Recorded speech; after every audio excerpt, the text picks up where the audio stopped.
Buenas tardes a todos. Bienvenidos al seminario online ¿Qué debo saber sobre los ensayos clínicos en el cáncer de mama?, organizado con motivo del Día Mundial del Cáncer de Mama. Mi nombre es Mónica Hurtado y voy a ser la encargada de moderar esta sesión. Este seminario tiene como objetivo resolver las dudas que puedan surgir en relación con los ensayos clínicos que se están llevando a cabo para los diferentes tipos de cáncer de mama. Y para ello contamos con la presencia del doctor Álvaro Rodríguez Lescure, que es jefe de Servicio de Oncología Médica del Hospital Universitario de Elche e investigador en el grupo GEICAM de investigación en cáncer de mama. Buenas tardes, doctor. Hola, ¿qué tal, Mónica? Buenas tardes. El formato de este seminario se desarrollará de la siguiente manera. El ponente dispondrá de unos 20-30 minutos de exposición individual. Durante este periodo de tiempo, los asistentes podrán escribir sus dudas en el apartado Preguntas de la aplicación. Y una vez finalice la exposición del ponente, se realizará la lectura de las cuestiones recibidas si las hubiera. Pues ya sin más dilación vamos a compartir la presentación del doctor y cuando quiera.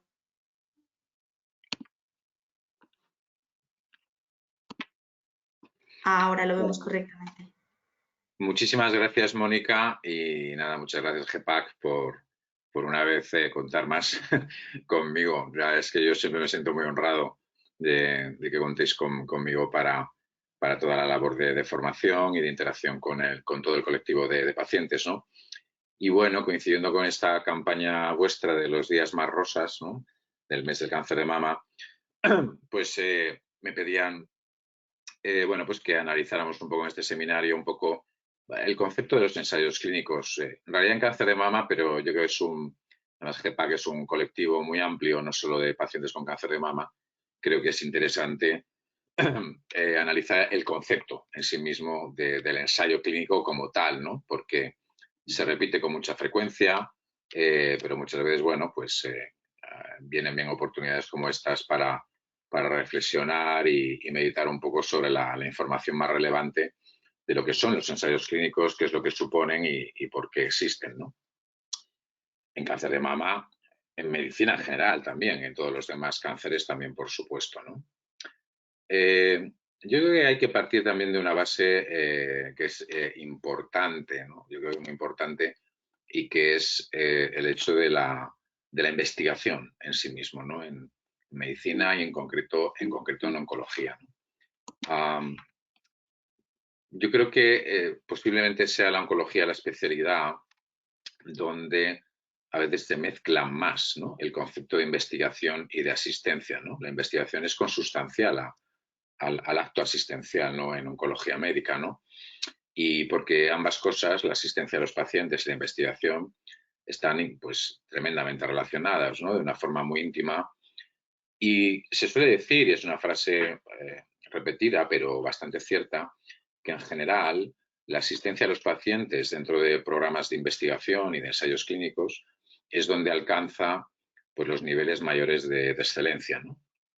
En realidad, esto viene un poco de la idea que, más que una idea, yo creo que es un modus operandi que tenemos los oncólogos, ¿no? Por lo menos muchos oncólogos lo pensamos así. La idea de que la investigación no es una opción, siempre existe una opción en tu asistencia como médico, seas lo que seas, ejerzas de lo que seas, puedes investigar, ¿no? Pero en ese sentido sería una opción, ¿no? Pero realmente yo creo que es mucho más allá de eso, más que una opción. Y en oncología, particularmente en cáncer, tenemos una obligación, es una necesidad, porque nuestros estándares de tratamiento son francamente mejorables. Es verdad que hay unas patologías donde han mejorado mucho, pero siempre hay margen de mejora. Y hay otras patologías donde no debemos olvidarlo. Hay muchísimo por mejorar.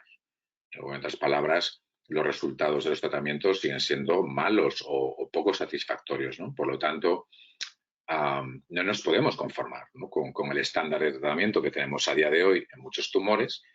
Y en cáncer de mama, el cáncer de mama es un buen ejemplo de muchas cosas donde hemos avanzado muchísimo, pero también de muchas otras, donde dentro del mismo cáncer de mama tenemos un campo enorme por avanzar, ¿no? El más paradigmático es el cáncer de mama metastásico, ¿no?, que aunque engloba un montón de enfermedades diferentes, que es así, pero realmente, bueno, en general, como concepto, el cáncer de mama metastásico Es una enfermedad, digamos, muy difícilmente curable, ¿no?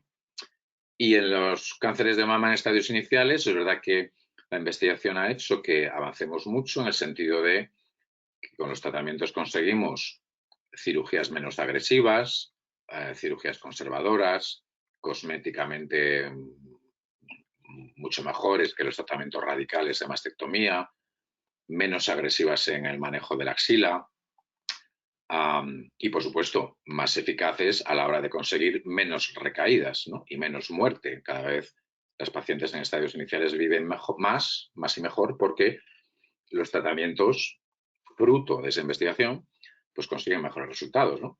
Pero también se han hecho ensayos y estudios para conseguir mejores resultados en términos quirúrgicos, de cirugía conservadora, el papel de la radioterapia, el papel del ganglio centinela para evitar cirugías agresivas en la axila.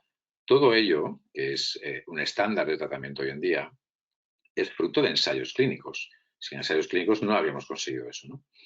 Y en cáncer de mama metastásico, que es donde, insisto, tenemos una necesidad mayor, pero en otros cánceres también la tenemos, ¿no? Casi todos los metastásicos y en algunos tumores que sin ser metastásicos tienen un pronóstico muy malo, ¿no? No podemos olvidar tumores como el cáncer de páncreas o tumores como el glioblastoma multiforme, por ejemplo, ¿no? Del sistema nervioso, que siguen teniendo un pronóstico muy malo y por lo tanto es necesario mejorar muchísimo, porque tenemos mucho margen de mejora por los tratamientos que consideramos estándar. Por eso yo quiero remarcar ese concepto de que la investigación en oncología, en cáncer, no es una opción que se puede considerar como tal, sino que es una necesidad y un deber.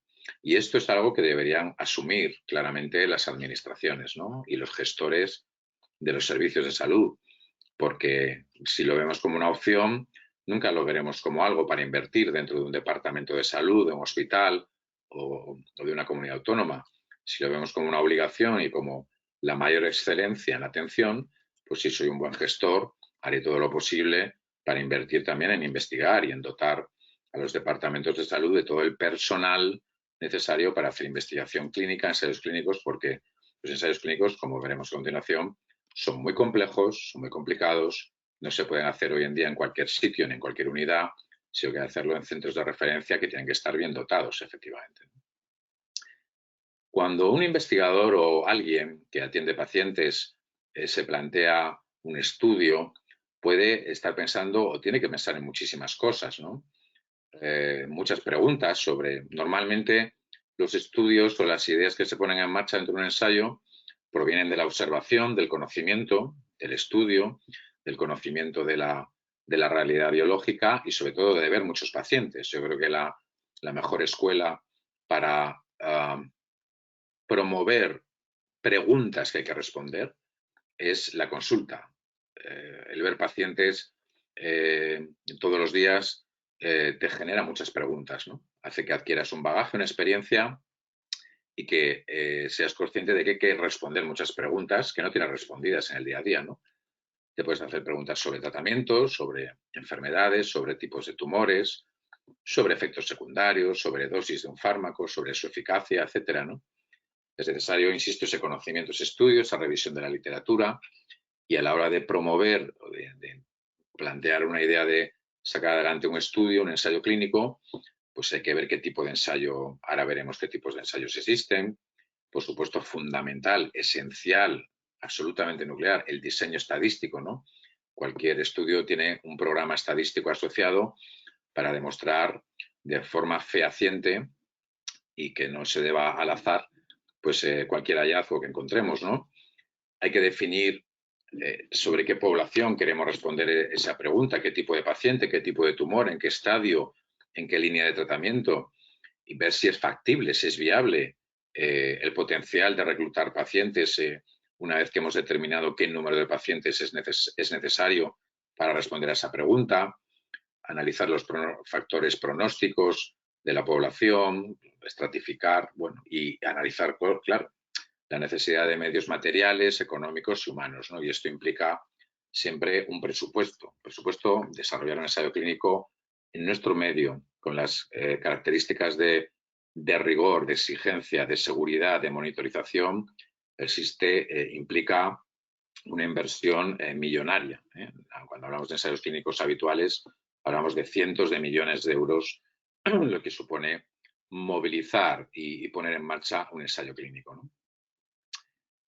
En general, hoy en día en cáncer, en medicina en general también, pero en cáncer particularmente, la mayoría de los estudios o de los ensayos que llevamos a cabo a diario surgen normalmente de los avances en el otro tipo de investigación, digamos, que es muy importante, que es muy relevante, que es la investigación básica. El conocimiento de la biología del cáncer, el conocimiento molecular del cáncer, definir mutaciones y por qué cada tipo de tumor funciona, de qué manera, qué mutaciones tiene, que son las dianas, ¿no? Las dianas sobre las que podemos dirigir los tratamientos de lo que hoy llamamos medicina de precisión, terapias dirigidas. Todo ese tipo de conocimiento en la investigación básica y el descubrimiento de esas dianas, de esas mutaciones que son posibles dianas de tratamientos, es lo que muchas veces genera el diseño también de nuevos fármacos, ¿no? O de nuevas aproximaciones, ¿no? No todos los ensayos se hacen con nuevos fármacos, podemos hacer ensayos sobre otro tipo de cosas, insisto, para responder prácticamente cualquier tipo de pregunta que sea necesario responder en la práctica clínica diaria, ¿no? También los podemos hacer sobre pruebas diagnósticas o sobre cómo tratar menos a algunos pacientes, si es que podemos evitar tratamientos, ¿no? Que es lo que llamamos desescalar tratamientos, ¿no? O identificar qué pacientes necesitan más tratamientos, ¿no?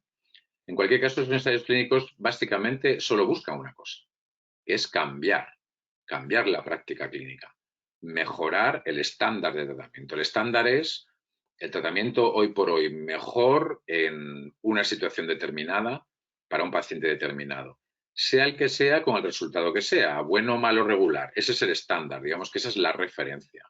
Y eso es lo que tenemos que mejorar. Incorporamos mejoras, todo eso que hemos descrito antes, por ejemplo, en el cáncer de mama, la cantidad de pacientes que podemos curar hoy en día en estadios iniciales, la cantidad de pacientes a los que les podemos conseguir conservar la glándula mamaria sin extirparla o sin vaciar la axila o evitando la recaída y la muerte, o en los estadios avanzados de metástasis, pues los avances que hemos tenido en supervivencia, por ejemplo, o en calidad de vida con los tratamientos, todo eso no aparece espontáneamente. No se aprueban esos tratamientos, esas medidas en función del azar, ¿no? Ni de la casualidad, sino que ese cambio en la práctica clínica proviene efectivamente de los ensayos clínicos, ¿no? En realidad, un ensayo clínico, ¿qué es? Pues es una evaluación experimental de un medicamento, insisto, no siempre tiene que ser un medicamento en el ser humano, pero en unas condiciones experimentales, es decir, unas condiciones controladas, para poder valorar de forma adecuada la eficacia de esa medida, de ese fármaco o de lo que sea, y sus efectos secundarios, su calidad de vida, etcétera, ¿no? Hay que remarcar que siempre en España, bueno, en Europa, en el mundo en general civilizado, todos los ensayos clínicos tienen que ser evaluados, tienen que ser aprobados y registrados en los comités éticos de los hospitales y por la Agencia Española del Medicamento, que debe definirlos, registrarlos y clasificarlos, ¿no? Y eso está regulado por un Real Decreto que además se basa pues, en las normas internacionales de las Good Clinical Practice, que son digamos, las normas de buena práctica clínica, ¿no? Que están recogidas en normativas como la ICH-6 que pongo ahí, ¿no? Los ensayos no se hacen por hacerlos, siempre hay que hacerlos cuando hay razones importantes para llevarlos a cabo. Insisto, cuando hay un bagaje de investigación básica y fruto de la observación que nos permite generar una hipótesis por la cual que queremos constatar o descartar, ¿no? Y en realidad, pues respecto a un tratamiento nuevo o a otra modalidad de tratamiento, lo que se busca básicamente es que sea beneficioso para el paciente. Si no, un ensayo clínico no tiene ningún sentido, ¿no? Y luego, por otro lado, es cierto que hoy, especialmente, particularmente hoy en día, los estudios se hacen ya seleccionando pacientes, poblaciones, tipos de tumores muy concretos, ¿no? De acuerdo ya en esa medicina de precisión, pues de acuerdo a características moleculares, biológicas de los tratamientos, porque muchos de los ensayos ya llevan fármacos que tienen un mecanismo muy concreto de funcionamiento, dirigido a una mutación, a una alteración genética de un tipo determinado de tumor y que es en ese mismo tumor donde queremos evaluar la eficacia de esa medida, ¿no? También es importante que puede que en un ensayo clínico los tratamientos que se están evaluando no resulten beneficiosos para un paciente. En general, la probabilidad de que tenga un beneficio para un paciente que participa en un ensayo, la probabilidad es alta, ¿no? Pero no siempre puede garantizarse que un ensayo clínico va a tener un resultado favorable. De hecho, por eso se hace el estudio, por eso se hace el ensayo clínico, porque es necesario responder esa pregunta. Pero a lo mejor el tratamiento experimental que estamos evaluando, fruto de ese ensayo clínico, llegamos a la conclusión de que no aporta nada o que no aporta beneficio, y eso es posible, ¿no? Pero en general, dentro de eso, pues sí que podemos asegurar que la participación en un ensayo clínico normalmente no implica un riesgo elevado ni tan siquiera riesgos inaceptables, ¿no? Todo esto además está sujeto a unas normas de seguridad razonables, razonadas y que son miradas con lupa siempre en todos los casos, ¿no? Estas normas internacionales regulan todo, absolutamente. Hoy en día uno podría ser un profesional del ensayo clínico porque es de una complejidad tal. Toda la normativa europea, bueno, y no europea, de rigor, seguridad, reproducibilidad, antifraude, de monitorización, de control de los resultados, de verificación de que los resultados que se obtienen son reales, son justos, son rigurosos, es una normativa absolutamente exhaustiva, ¿no? Y evalúa pues, la responsabilidad de los comités de los hospitales, de los comités éticos, pero también todas las responsabilidades que tenemos los investigadores, que son muchísimas, las responsabilidades del promotor del estudio, el que promueve el ensayo, y también, por supuesto, estas normas regulan los protocolos de los ensayos clínicos, ¿no? El protocolo es toda la documentación que dirige cómo se desarrolla un ensayo clínico, en qué condiciones, donde están contempladas todas las situaciones, todos los escenarios para proceder en todas las partes del mundo donde se participe en el estudio de la misma manera, con el mismo rigor, con las mismas instrucciones, para que los resultados siempre que se obtengan sean comparables, rigurosos y sean reproducibles, ¿no?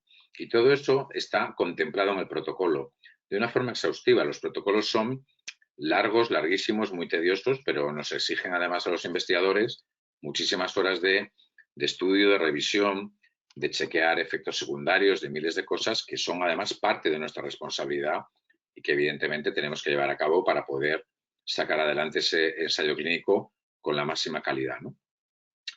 Los objetivos de los estudios pueden ser muchos, ¿no? Con nuevos tratamientos puede ser interesante evaluar su efectividad, ¿no? La eficacia del nuevo tratamiento y, bueno, incluso en algunos estudios compararla, ¿no? Compararla con otros tratamientos disponibles o con los estándares habituales, ¿no?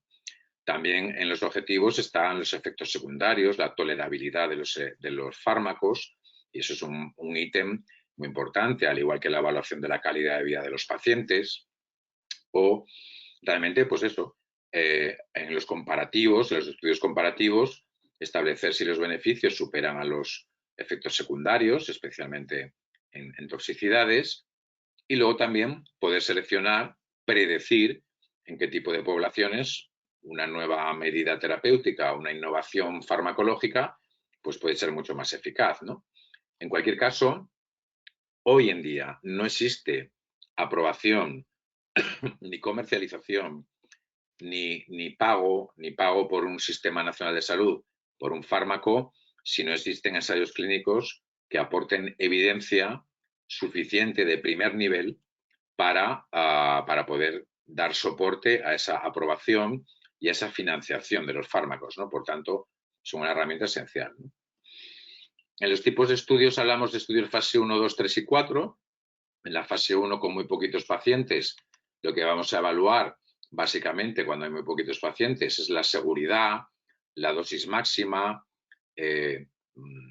determinaciones biológicas que llamamos farmacodinámicas, del efecto de un fármaco en una persona o en un tumor. Y en estos estudios muchas veces el objetivo no es la eficacia todavía. Podemos tener datos de eficacia, pero son poblaciones muy pequeñitas, ¿no? En los estudios en fase 2 ya son poblaciones más grandes, son grupos de pacientes más grandes, donde evaluamos realmente la actividad del fármaco, ¿no?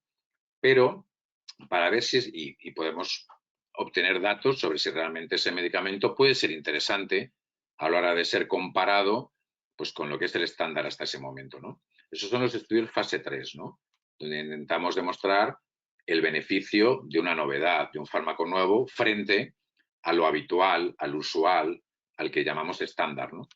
Y luego existe una fase, que es la fase 4, ya de observación en el mundo real, que son, bueno, cuando se analizan los datos de eficacia y de efectos secundarios, pero a una escala muy grande, ¿no? A una escala de muchísimos pacientes, una vez que ya se ha aprobado un fármaco, bueno, pues en la vida real, obteniendo datos de ya miles y miles y miles de pacientes, nos permite, bueno, aquilatar un poco más, definir un poco más el beneficio de un fármaco, ¿no? Ya fuera de las condiciones experimentales de un ensayo clínico, ¿no? En las fases 3 muchas veces se habla de ensayos aleatorizados, ¿no? Que esto es una cosa que llama mucho la atención siempre a los pacientes, es decir, que a un paciente le toca un tratamiento y a otro otra, ¿no? Básicamente la aleatorización implica que cuando queremos evaluar un fármaco en un grupo de pacientes, hacemos esa distribución aleatoria, ¿no? Aleatorizar quiere decir que al azar, un paciente que entra en un ensayo clínico podrá recibir bien el tratamiento del grupo de tratamiento nuevo, del tratamiento experimental que se quiere evaluar, o bien le puede corresponder tocar, por eso es aleatorio, es como una especie de, entre comillas, sorteo, por azar, le puede tocar, corresponder el tratamiento control, lo que llamamos el grupo control, que es el tratamiento estándar, ¿no? Esto se hace porque necesitamos dos poblaciones homogéneas por igual, una que reciba el nuevo tratamiento y otra que reciba el tratamiento habitual, para que desde un punto de vista estadístico podamos compararlas sin riesgo de llegar a conclusiones inexactas, ¿no? Esto se puede poner un ejemplo para entenderlo. Imagínense, por ejemplo, que estamos evaluando un medicamento X, el que sea, en una población de mujeres con un cáncer de mama, ¿no? Imagínense que desde un punto de vista biológico, las mujeres rubias responden muy bien al tratamiento y las morenas, pues no. Si no hacemos una distribución aleatoria, pues puede que nos encontremos un grupo donde hay muchas rubias, muchas más rubias que en el otro grupo. Y a lo mejor resulta que si las rubias responden mejor y caen en el grupo del fármaco nuevo, pues a lo mejor acabamos concluyendo erróneamente que el fármaco funciona muy bien. Y realmente ha funcionado muy bien porque en ese grupo había muchas mujeres rubias y resulta que las mujeres rubias son las que responden muy bien al tratamiento. Si hacemos una distribución aleatoria por azar, tendremos por azar, por probabilidad, la misma proporción de mujeres rubias en el grupo de tratamiento y la misma proporción de mujeres rubias en el grupo control. Y por lo tanto, los resultados sí que serán reales, ¿no? Y serán, lo que salga será imputable realmente al tratamiento nuevo y no a otras condiciones, ¿no? Por eso, aleatorizar es muy importante, ¿no? Y luego todos los estudios clínicos en oncología, en cáncer de mama y en otros cánceres llevan también una parte de investigación básica, de investigación translacional, que lo que nos permite es dentro del estudio pues tomar muestras de sangre, de suero, de plasma, de biopsia líquida, de biopsia del tumor, y nos permiten analizar también el efecto a nivel de laboratorio de los fármacos en el propio tumor. ¿O para qué? Para buscar lo que llamamos biomarcadores, ¿no? Que son factores de mutaciones, de polimorfismos, bueno, de metabolismo, de un montón de determinaciones de laboratorio que nos pueden dar un valor pronóstico sobre la eficacia, sobre la evolución de la enfermedad, pero nos pueden dar también un valor predictivo, es decir, que nos predicen a lo mejor qué tipo de pacientes efectivamente responden más a un tratamiento dentro de un estudio, ¿no? La investigación translacional es muy importante, ¿no? Y todo esto se enmarca en la historia larga del desarrollo de cualquier fármaco nuevo, ¿no? Desde la identificación en los laboratorios, en paneles de laboratorio, donde se testan y se evalúan un montón de sustancias, de medicamentos nuevos, de fármacos dirigidos o de mutaciones para las que se sintetiza y se fabrica un fármaco determinado. Todo esto hay que desarrollarlo en experimentación animal y de laboratorio hasta que llega esa fase de estudio en los humanos, ¿no? En los humanos pues haremos una vez ya aprobado por las agencias reguladoras, tanto la Agencia Europea como la Española del Medicamento, los diferentes ensayos clínicos en sus fases 1, 2, 3, y cuando llegamos a un resultado positivo, pues las agencias, tanto la europea como la española, tienen que aprobar y regularizar esa situación, dar el visto bueno, dar garantía de que eso es real y luego, bueno, en cada país pues hay que buscar las vías de financiación para dar soporte a esa innovación farmacológica, ¿no? Y luego en la vida real haremos eso que llamamos los estudios en fase 4, que obtendremos en miles y miles de pacientes pues datos de la eficacia en la población general, ¿no? Ya en la vida real, en el uso del medicamento, ¿no? Y también de efectos secundarios, ¿no? Con el tiempo los fármacos nuevos pierden la patente de sus dueños, de las compañías farmacéuticas en la mayoría de los casos, y aparecen los medicamentos genéricos o en los medicamentos biológicos lo que llamamos los biosimilares, ¿no? Que abaratan lógicamente y permiten seguir administrando el mismo fármaco, pero en condiciones más económicas más favorables para el sistema de salud. En un ensayo clínico, un paciente puede participar, sobre todo buscando información, puede preguntar, por supuesto, a su médico sobre las posibles opciones que puede haber. Obviamente, en cáncer, el médico especialista adecuado para dar información sobre esto siempre va a ser el oncólogo médico, que al fin y al cabo es verdad que somos la especialidad responsable mayoritariamente de todo este tipo de programas, ¿no? Porque, claro, los estudios se definen para una población con un tipo de tumor determinado, en una línea de tratamiento, en un estadio determinado, en una línea de tratamiento, pues en primera, en segunda, en tercera línea. Cada ensayo tiene con lo que llamamos criterios de inclusión y de exclusión, que son los criterios que definen qué tipo de paciente, de población puede entrar en cada ensayo clínico, ¿no? Y esto siempre es muy estricto, ¿no? No puede reclutarse un paciente en un estudio si no cumple con todos los criterios de inclusión y los de exclusión, ¿no? Y lógicamente los investigadores, pues básicamente son las personas más adecuadas para responder a un paciente, bueno, si se puede beneficiar de un tratamiento en un ensayo clínico o no, ¿no? Los criterios, insisto, de inclusión, pues afectan pues, al sexo, la edad, el tipo de enfermedad, clase de tumor, tratamientos previos recibidos, estadio del tumor, mutaciones presentes determinadas o no, pues porque puede ser un estudio con un fármaco determinado que actúa en una mutación determinada, etcétera, etcétera, etcétera, ¿no? Pero hay que reclamar también una realidad que existe en este mundo de la investigación clínica, de lo que llamamos las necesidades no cubiertas, ¿no?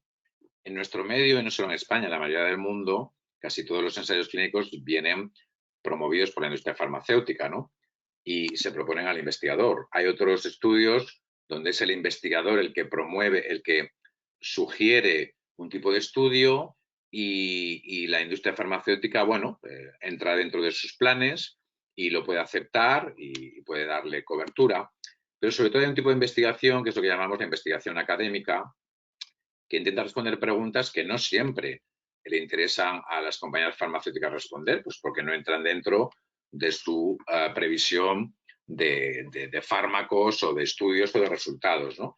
Y pueden ser preguntas muy lícitas y muy necesarias, además de responder, pero las compañías farmacéuticas puede que no les tengan ningún interés concreto en responder esas preguntas, ¿no?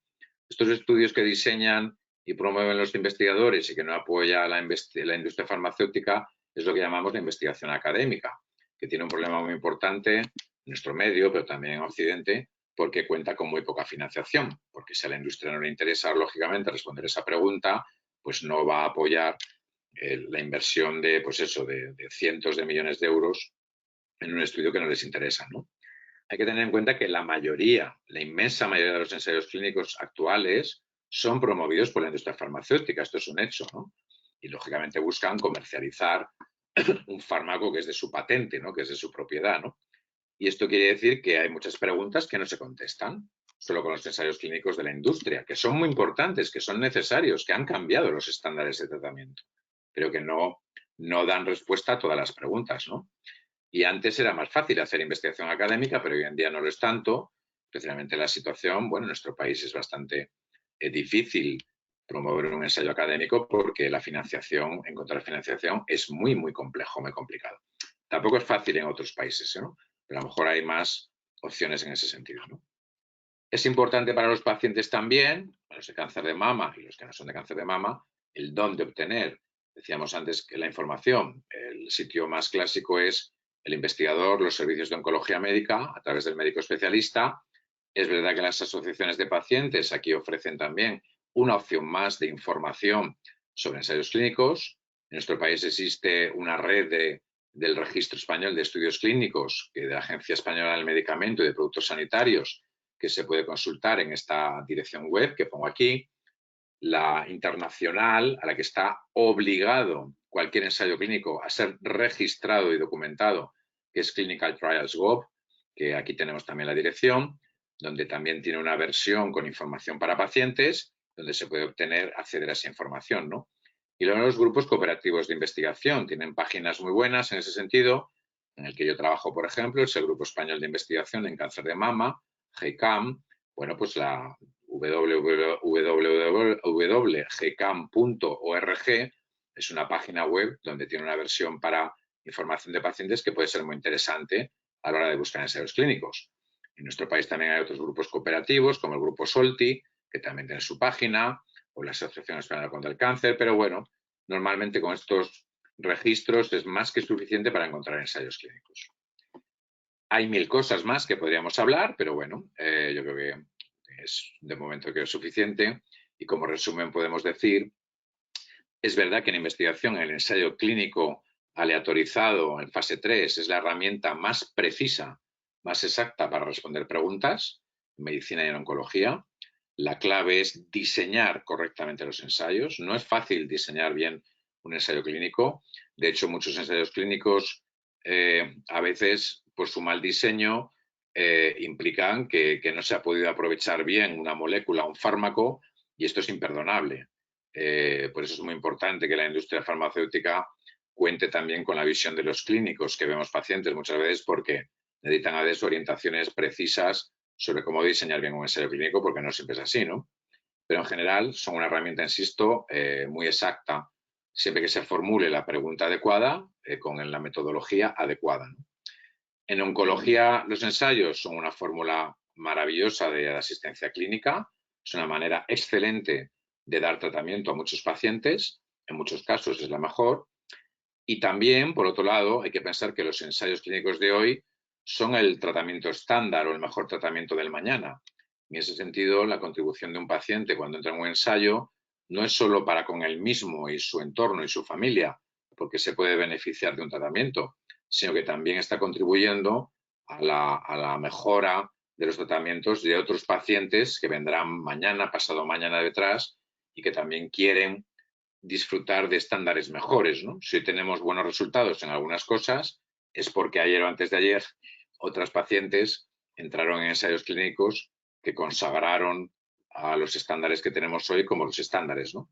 Lo bueno es que el estándar cada vez cambia más. En cáncer de mama llevamos un ritmo vertiginoso de cambio porque, por suerte, desarrollamos muchos programas de investigación, el conocimiento básico cada vez es mayor y nos permite diseñar más ensayos y colocar nuevas moléculas en situaciones donde van desbancando a las antiguas, ¿no? Que las antiguas eran buenas, mejores, pero encontramos mejores, pues sustituimos y otra cosa mariposa. Y a seguir renovando, a seguir mejorando ese estándar de tratamiento. Por tanto, siempre es una inversión no solo para el presente, sino también una inversión también para el futuro, por supuesto. Y por eso, de verdad, nos duele la boca de repetir que en los hospitales, en los servicios de oncología, hay, las gerencias, las consejerías, tienen que apoyar las unidades de investigación, que hoy en día, honradamente tengo que decir que investigar en los hospitales del Sistema Nacional de Salud es un auténtico milagro. Depende mucho de la voluntad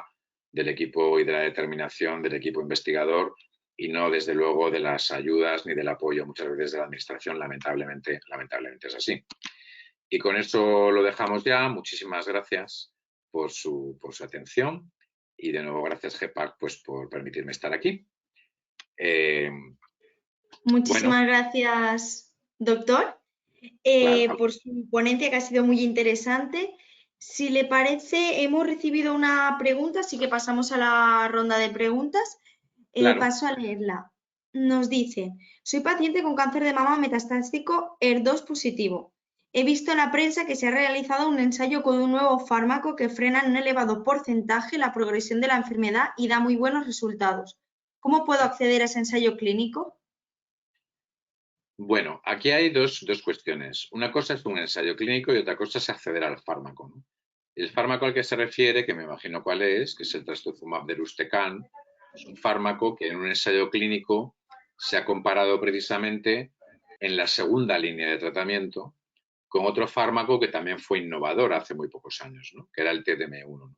Que es también otro anticuerpo conjugado. Estos son anticuerpos contra el HER2 que llevan moléculas de quimioterapia, digamos, adheridas, fusionadas al anticuerpo, ¿no? Y dirigen la quimioterapia a la célula tumoral. Es como una especie de caballo de Troya que mete la quimioterapia dentro de la célula tumoral. En cánceres de mama HER2 positivos, metastásicos, en la segunda línea de tratamiento mejor, hasta ahora era este fármaco, el TDM1, y ahora se han comunicado resultados de un ensayo en el que se comparaba, volvemos a lo que he contado en la charla, el estándar, que era TDM1, con el tratamiento innovador nuevo, experimental, que es el trastuzumab deruxtecan, que es otro conjugado, otro anticuerpo anti-HER2, que lleva también otras moléculas de quimioterapia fusionadas, ¿no? Lo que se ha visto es que en esa segunda línea de tratamiento el nuevo fármaco es superior al que estábamos utilizando hasta ahora. Entonces, ahora mismo ese fármaco está en el proceso de aprobación por las agencias, ¿no? Y en nuestro país todavía pues necesita una emisión de un informe, un visto bueno por la agencia reguladora y también que el ministerio fije el precio. Pero cuando hay una innovación terapéutica muy importante, muy relevante, como pueda ser esta, porque esta lo ha sido, porque es de un impacto muy grande, las compañías farmacéuticas habilitan o que se llaman de acceso, uso extendido, uso expandido, de acceso precoz al fármaco, porque la innovación es importante en ese sentido. Entonces, pacientes en esa situación en segunda línea pueden acceder al medicamento efectivamente por esta vía. Y esto se hace a través siempre pues, de su oncólogo. Usted lo puede consultar con su oncólogo, el que le está tratando, y si usted cumple los criterios, la situación de su enfermedad cumple criterios para poder utilizar ese fármaco, hoy por hoy, hoy en día lo puede utilizar. De hecho, lo estamos utilizando, aunque todavía necesitamos que de forma habitual el ministerio establezca el precio, pague por él, etcétera. Pero mientras tanto, para no perder oportunidades, los pacientes sobre todo, pues hay una serie de condiciones de uso y bueno, yo le remitiría a su oncólogo que le está tratando para que le consulte realmente si usted está en la situación en la que puede beneficiarse del fármaco. Lo estamos usando ya en la mayoría de los centros donde trabajamos en cáncer de mama, lo estamos usando sin problema. Pues muchas gracias, doctor. Seguro que le ha quedado la duda perfectamente resuelta.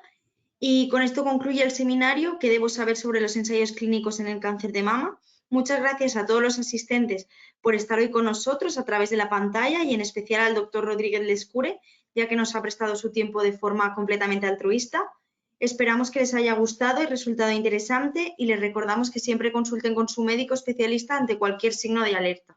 Si quieren volver a ver el seminario o recomendarlo a algún amigo, lo encontrarán guardado en el canal de YouTube de GEPAC en unos días o en la web que hemos realizado con motivo del Día Mundial del Cáncer de Mama. Muchísimas gracias a todos. Muy bien, muchísimas gracias. Gracias, Mónica. Gracias, GEPAC, y hasta la próxima.